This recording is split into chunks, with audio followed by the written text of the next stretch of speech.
Maybe what did you like about what the offense accomplished against Montana, and maybe what can you build off of that performance? Yeah, I think the biggest thing in that game is just the belief. First half, a little frustrating, but our belief at halftime was huge, and we just knew we could do it, and I thought we ran the ball well. We strung together our drives, and we scored, and each drive it just felt like it kept getting better. So scoring at the end and keeping it rolling is really important for us.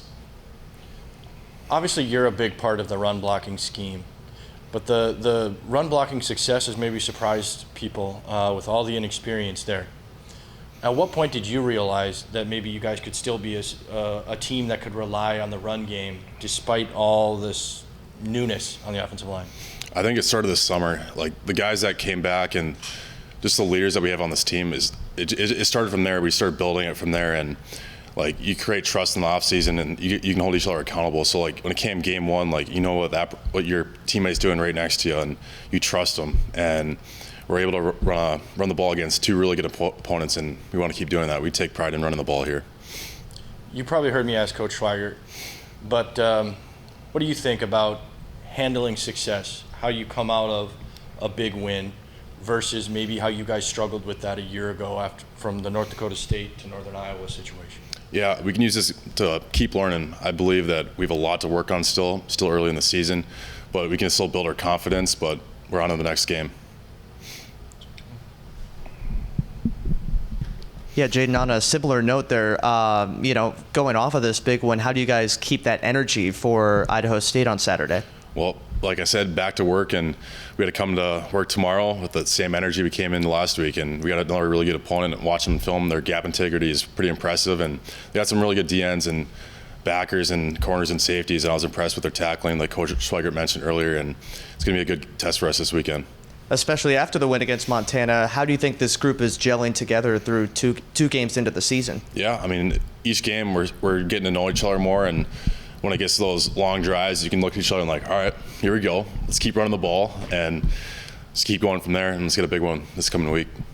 Based on what you've learned at Iowa State and at home against Montana, do you feel like you've taken away components to put you on a better trajectory towards that complete game maybe earlier than years past just because of what you've been tested against? Yeah, I think playing these two really good teams, like it's not very often you get a number 4 team to come in the country to play them at a night game, and with that layers atmosphere, it helps out a lot. And it's so weird when you're out there. It's almost like you're in a phone booth. You don't even feel it at the time, but it does make a big difference. The more fans there, the better.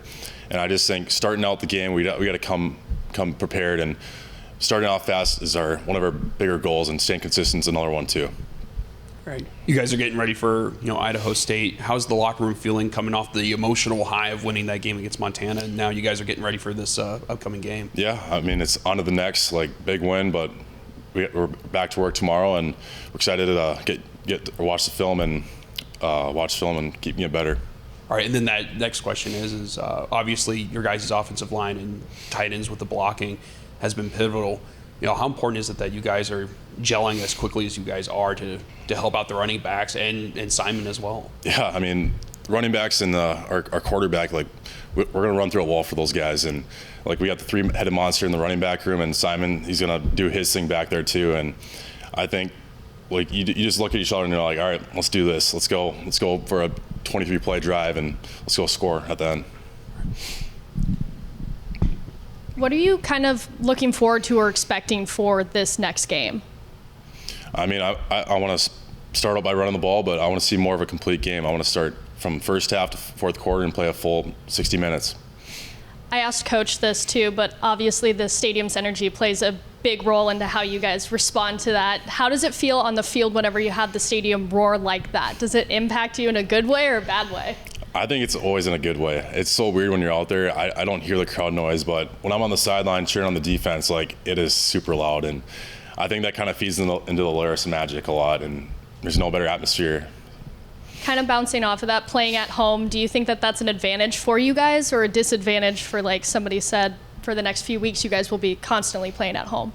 I think it's a huge advantage for us. I mean, you have 12,000 fans cheering you on, good or bad, and you can't beat it. No better place to be in.